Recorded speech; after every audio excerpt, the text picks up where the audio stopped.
what we would collect from this year's WWE SummerSlam if we were with the Minnesota Historical Society. Part 1. Because if SummerSlam gets 2 parts, so do we. SummerSlam may be over, but we want to tell some Minnesota stories. So, starting off on night 1, the main event was former Golden Gopher and former Minnesota Viking Brock Lesnar versus Obafemi in Hell in a Cell, which is known for its carnage and the fact that Lesnar has never lost in this kind of match before. This match was insane. One of the highlights was when Lesnar exposed the ring's wooden boards before dropping Femi onto them with a tombstone pile driver.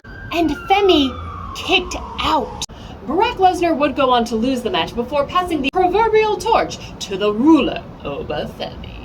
Obviously, we would collect the boards from the ring, in part because you don't normally see the guts of a wrestling ring, and it does give you some insight into how pro wrestling works, but mostly because it highlights just how insane this match was. Next up is Minnesota native Chad Gable, whose obsession with becoming Intercontinental Champion led him to becoming El Grande America, led to one of the best matches of the year.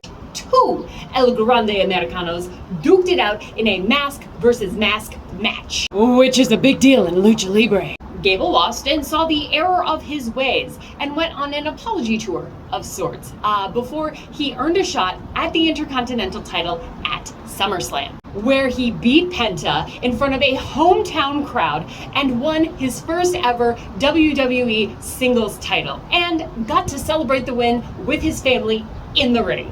To document this moment, we would collect a singlet. No.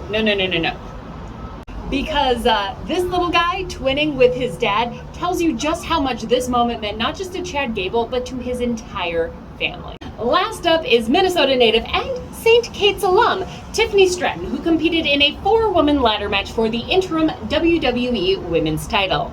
Chelsea Green would go on to win the match, but this isn't about celebrating a loss, it's about documenting change. We saw a Minnesota girl compete to be a double champ because we are in a world where there is more than one women's title. And this wasn't one of the insultingly stupid women's matches of my childhood. This was a ladder match, and Stratton was consistently taking the biggest bumps. 20 years ago, if you said there was going to be a 4-way ladder match for a women's title at SummerSlam, people would have said you were delusional.